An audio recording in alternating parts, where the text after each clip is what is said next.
All right, hello everybody. This is Brian and Leslie Fatherees from the Unbreakable family and Unbreakable Marriage Ministry, bringing you the Unbreakable podcast. That's a lot of Unbreakable. It's a lot of Unbreakable. We don't want it to break. We don't. We don't want it to break. Your marriage, your family, anything. We want it to stay strong. Yes.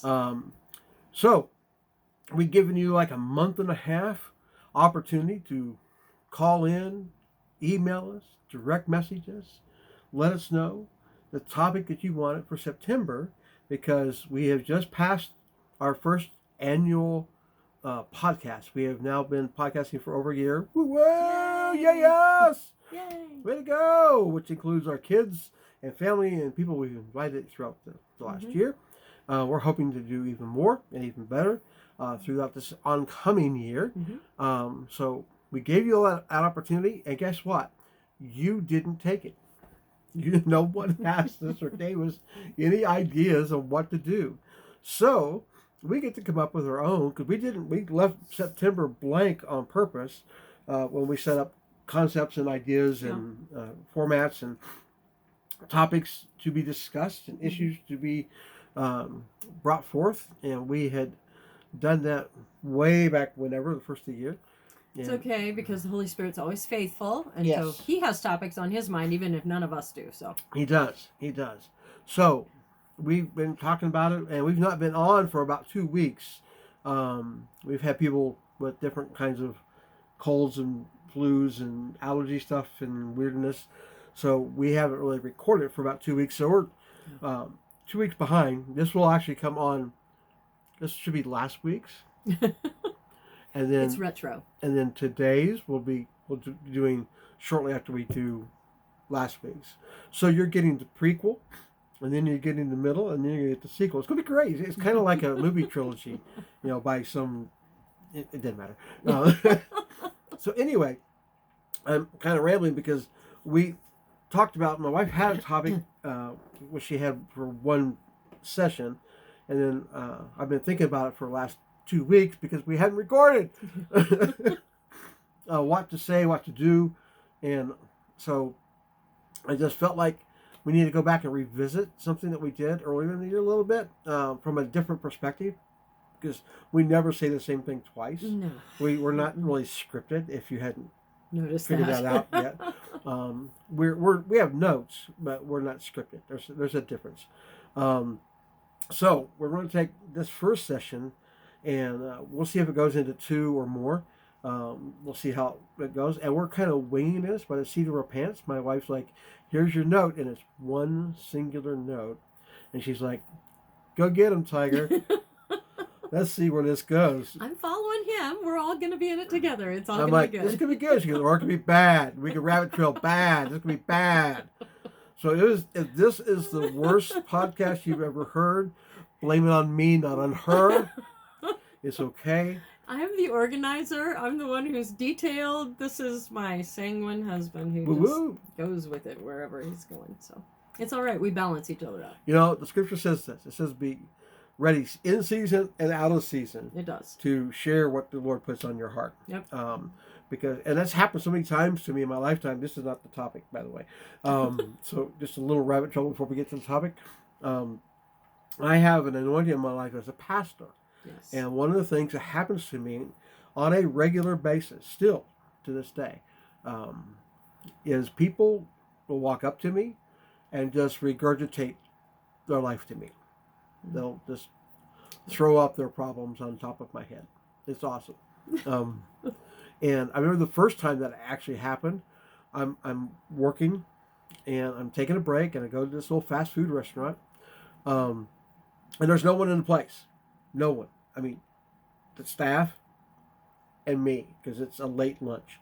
And so I sat down with my sandwich, and this guy comes in a couple minutes after me, and he walks over to me. There's not a full seat in the house, right? You're getting the picture here. And he walks over and goes, you mind if I sit with you? And I kind of looked up, like, I just wanted a few minutes of peace. I look around, like, there's no need for you to sit with me. You could sit anywhere. But I didn't want to be rude. And so I'm like, sure. He sits down and begins to regurgitate his entire life story to me. And I'm sitting there trying to eat my fries and my sandwich and drink my soda, thinking to myself, why? Why are you telling me all this? I listened. I was polite. I listened. I encouraged him in some things. And then I left, went back to my job. I was youth pastoring and working a job. Got off my job. I called my pastor up, said, this guy today came up and this is what happened. He goes, well, welcome to the ministry. He goes, you have a pastor's anointing on you, and people will just tell you their story. And so I've learned over the years to listen and hear beyond what they're telling me and hear what the Holy Spirit's saying in my ear or in my spirit, so I can actually help them get better. Yep. And do that. And so it's a discernment thing. And that's what I want to talk about. This is my segue. That was your segue. That was my segue. That was good. Long segue. But this is my segue into this. We want to talk to you about discerning or knowing the seasons of your life as a family and as a marriage. Because you have to know. Yep. All right? So I'm going to jump in real quick, and then we'll let Leslie correct everything as we go. And it'll be great. Let's start with marriage first. There are multiple seasons that you're going to go through as you get married. Yes. There is the engagement season, where it's great anticipation. Yep. There's eagerness to, hopefully as a Christian, eagerness to consummate and not do it before it's time. Yeah. Because it's not due season. That's yet. right. It's That's close, and it's really tempting, but not yet. Yeah. There's an engagement season, and then you get married. And then there's a honeymoon season. Yes. Honeymoon season is fantastic because you get to engage in those activities as much as you want. What's the movie Sweet Home Alabama? Why you want to be married to me anyway? Because I can kiss you anytime I want. That's right. So here you are. You can kiss each other, do anything you want to with each other within biblical reasons and definitions. Yes. And it's game on. And so honeymoon season, it lasts, depending on the couple, from a really short time for a long time. It just depends on the couple. Yeah. How long that season lasts. So that season is a lot of intimacy, a lot of learning and growing into oneness with each other. It's a lot of figuring out how you work together as a team. Right. Hopefully not figuring out how you don't work together, but rather how you do, and adjusting to one another. The honeymoon season is a fantastic season because it's very blissful. It's really enjoyable, a lot of fun, but there's a lot of learning in the process. We took it really serious, even though we enjoyed all the playtime as well. So that's season number 1 in your marriage. Anything to add to that? No, you got it. You're going to make me do all of this. No. The next season is a season when children begin to show up. Yeah. And so that, gentlemen, especially, you need to hear me, that slows down the honeymoon season a lot, because now your wife has a child to tend to and take care of. Not that you shouldn't be helping in that process, because you should. Right. You should. My wife's theory was that she was up feeding the baby in the middle of the night, then I had to be up with her, even though I wasn't feeding the baby because they were breastfed. But I had to sit there and pretend like I was awake while she did. I had to be up. You had to be up. It was precious. Yeah. And if I was falling asleep, she's like, hey, talk to me. I know you're not awake. Let's go. Yeah. She laughs because it's true. So she actually, in all fairness, our first baby was a C-section. Yeah. And so he had to be up with me and help me. I did. Because I couldn't do some of the things I needed to do because I had had major surgery. So but it started our process, however. It did. It really did. And kind of set the standard and the way we our mode of operation from there forth. Yes. With every child that was added up through 5. So that season changes, and one child changes a lot. Yeah. 2 children change a little bit more. But when you get 3, brother, the game is on because you're now outnumbered. And now those 3 can do things, and because you can't separate and get each one. They learn quickly how to take care of that, but it's training and teaching. So the season after honeymoon is maturation and beginning to raise your family. So that season of marriage actually coincides with the first season of family. Yeah. So you go from just being married and Mm-hmm. happy and running around and being intimate anytime, day or night you want to be, if you're not, working or whatever. And so you're doing all that, and then comes baby, Mm-hmm. and then comes responsibility. Mm-hmm. So you begin to be more responsible and do some things and be in that mode. Mm-hmm. And doesn't negate intimacy, it just slows it down. It doesn't negate fun. It just doesn't give you the opportunity to do it anytime you want because there's a baby involved, and that baby can't take care of itself, himself or herself, I'd rather say. Yeah. So there's that season, and that season lasts quite a little while, Mm-hmm. because we were having babies for a long time. Because what's the 14 years. 14 years between top baby and youngest baby. So for 14 years, we had a baby or some little thing in the house. Mm-hmm. Now it gets easier because by the time number 4 and number 5 get around, number 1 and number 2 are old enough to help, and so that's a big asset. And you got to be able to discern that and give them responsibility, not beyond what they need. They're not mom, they're not dad, but give them some responsibility to help Mm-hmm. with the baby. And our oldest 2 are girls, so they loved helping with the Mm-hmm. babies, because they're girly girls and they love babies. So that season lasted 14 years. It's a long season. And then the next season after that is a season of growth and training that you do with your children. And, Mm-hmm. you only have them for really, it seems like a sliver of time, Mm-hmm. before they grow up, move on, start doing things for themselves, and be what they want to be. So that season is probably one of the longest seasons in your marriage because it goes until they're all out of the house. So we've been married 33 years. We've had less than a year alone. Mm-hmm. Right? Did I get that right? Yeah. We got married in January.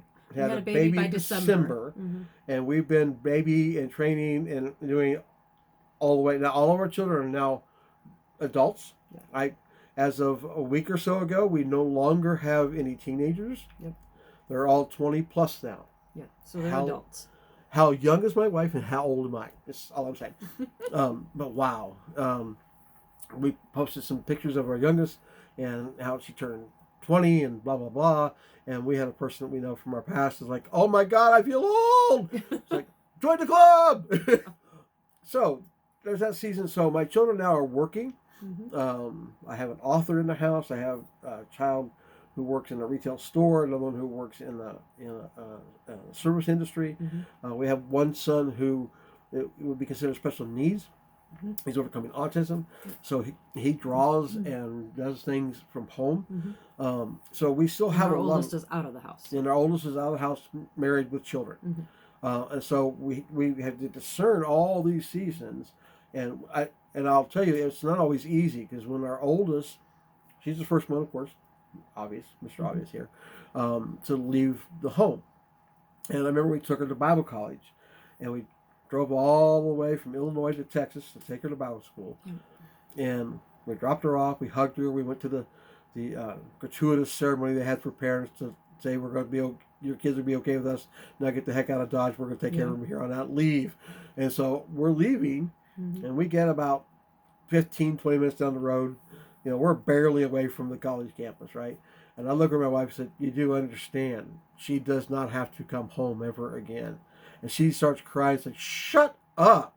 That was not the right thing That to is say. not the right time to say this. I'm like, it's absolutely the right time. You need to understand that our child is now an adult, and she may or may not come home because she may find some guy down there and never come back to home. Now, thankfully, she did. She graduated, came home, found her guy back at home, which is great.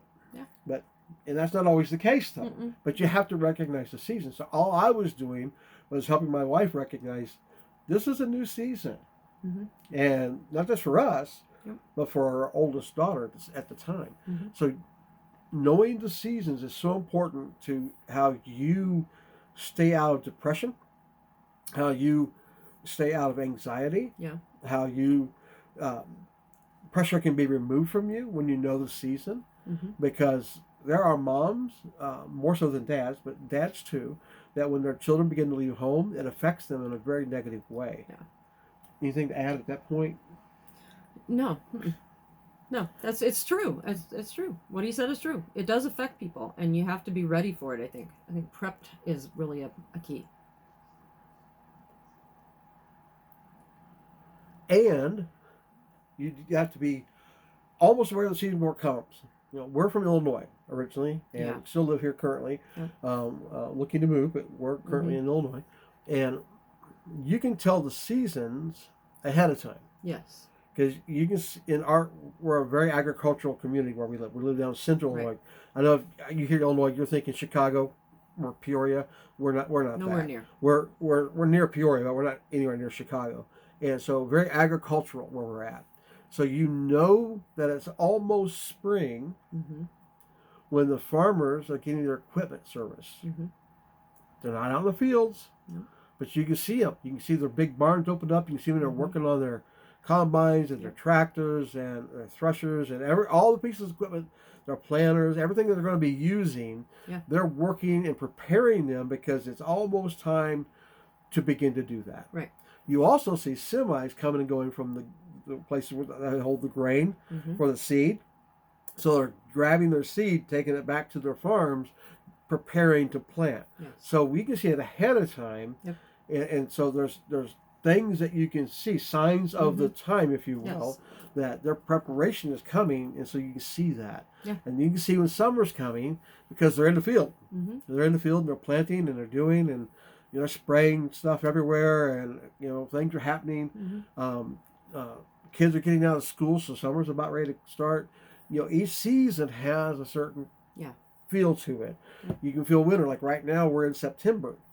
The trees are beginning to turn colors here in Illinois. They're starting to turn yellow and orange, and they're not there yet. Probably late September, early October, they'll start It's looking. like the precursor trees are doing it, but not Yeah. all of them.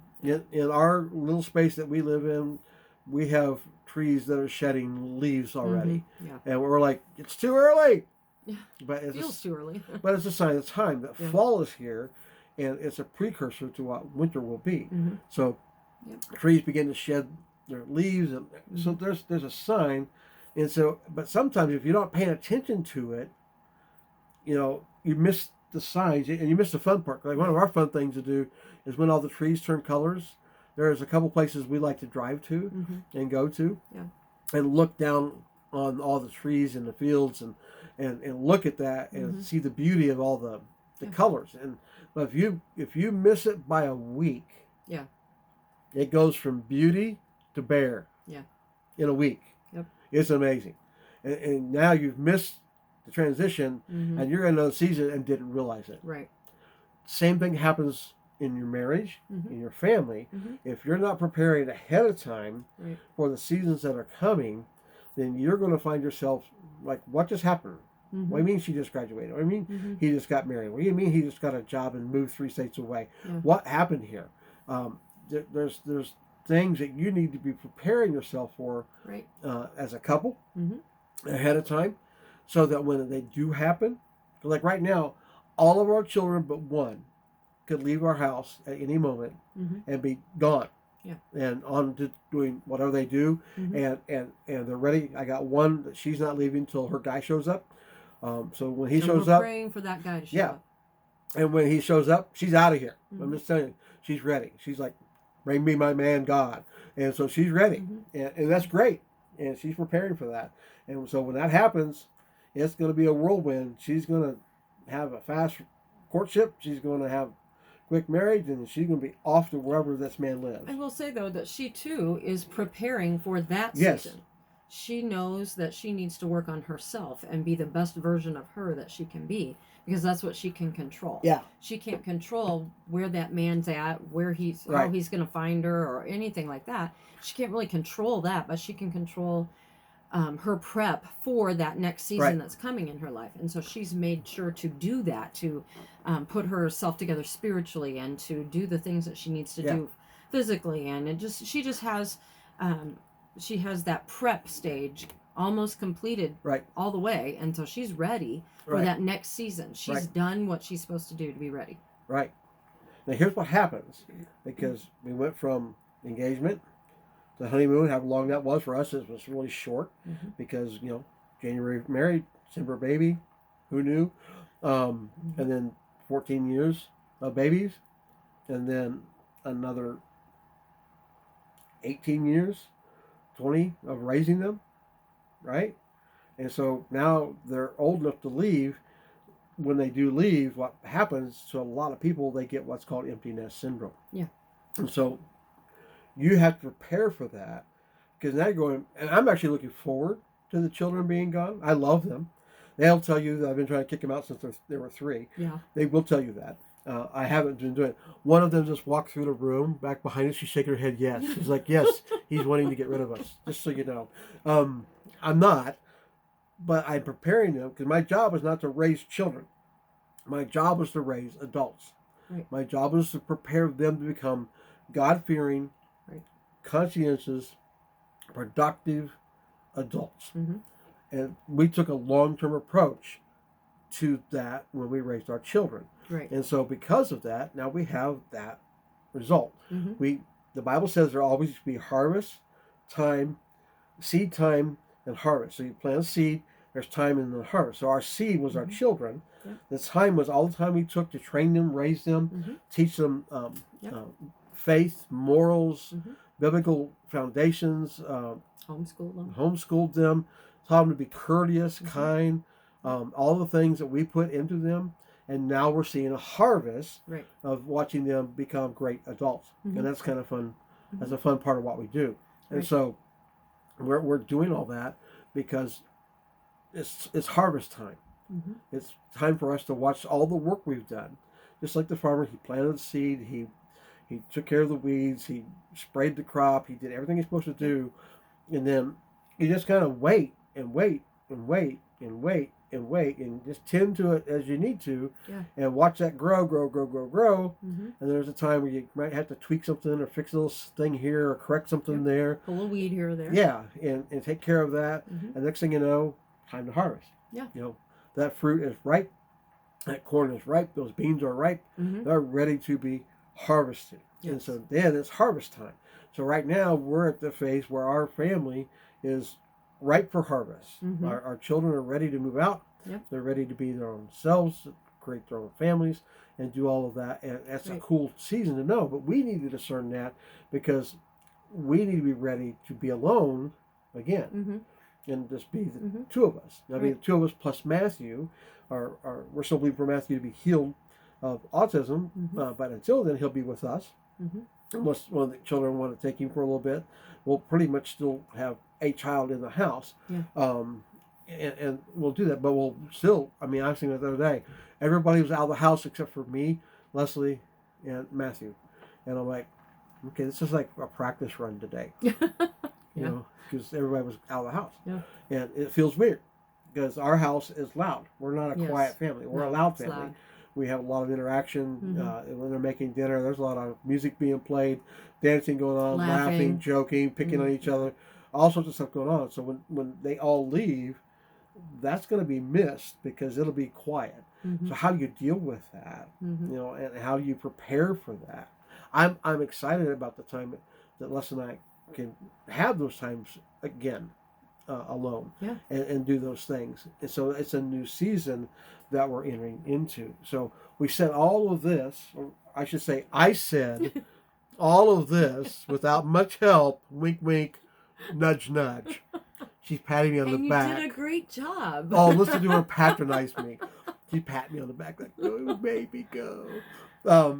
Said all that to tell you, you need to start praying about the discernment that you need for the season that you're in. Yes. And how to approach it, and how not to miss the next season, and how to transition into it smoothly and clearly and evenly, and ask God for strategies and purpose, and asking for what His design is for your marriage, what His design is for your children, and follow through on that. You need to know the season that you're in. And we've got some really good friends that they have 4 little ones. So they're in the season that we were in about 18 years ago. 20 years ago. And so, 20 years ago. I don't know. And so they're in that season. And we're watching them like, man, it's like watching us in replay. And we got several friends that are, younger and are doing that process. Mm-hmm. We got some older friends. Older than us. Older friends that we're watching enjoy themselves in the fall. Yeah. Some of them even in the winter of their lives. Yep. I've got a really dear friend. He got remarried this year. And he is just having a ball traveling with his wife and doing things with her. And it's fun to watch because he deserves to have, that kind of enjoyment and peace. Because a lot of his life was turmoil. And to watch him have that and enjoy it, it's fun to watch. I've been watching friends go through health issues, and some get better and some have not. And so you need to know the season that you're in with your family. You need to know the season that you're in with your spouse, and you need to ask God to help you be grateful, considerate, and thankful in the season that you're in. So right now, all he said has made me think how I've been looking at Rosh Hashanah, which is starting Friday night, and in that time frame, the Jewish people take a day, and they let God ask them, "Where are you? Where are you? Where are you at in your life?" It's a festival, a feast that the Lord is asking them to take inventory of where they're at and what they're doing and where they're going. And so it's the same kind of question that Brian is asking you to check where you're at. What season are you in? What are you headed for? Do you need to prep for the next thing? Do you need to finish up what your season you're in with excellence? Sometimes it's just pushing to the end of a season that's really important, and you need to finish it all the way to the end with excellence. But God always wants us to inventory our heart. Where are we at? Where are we going? What does he want us to do? What have we not done yet that he told us to do? All those things. Take inventory of your season. Where are you at? And where are you headed? It's really important. See, I did have something to add. Remarkable. I'm so proud of her right now. All right, folks, that's really it for this session. We hope you had fun. Obviously, we were having fun. We enjoyed it. We hope you did. Shameless plug. The book, Getting Bigger, the Family Manual, a practical guide to raising the Christian family, written by none other than Leslie Fathery, is still for sale, still available. Yes. And if you go to theunbreakablefamily.com, you can order the book. That'd be great. You can go anywhere that you buy books and get it.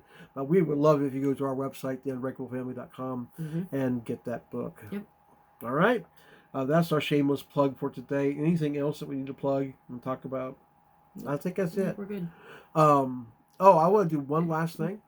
And we have a sponsor that sponsors our podcast. And it's our own business, the Fatherees Family Enterprises, which is more than just a single business. It's multiple things that we do. But if you are watching or listening to our podcast, I'm in search of someone to help sponsor us, to help us get better equipment, to help us reach out to a broader audience. We even could be brand ambassadors for somebody if that fit with what we're doing.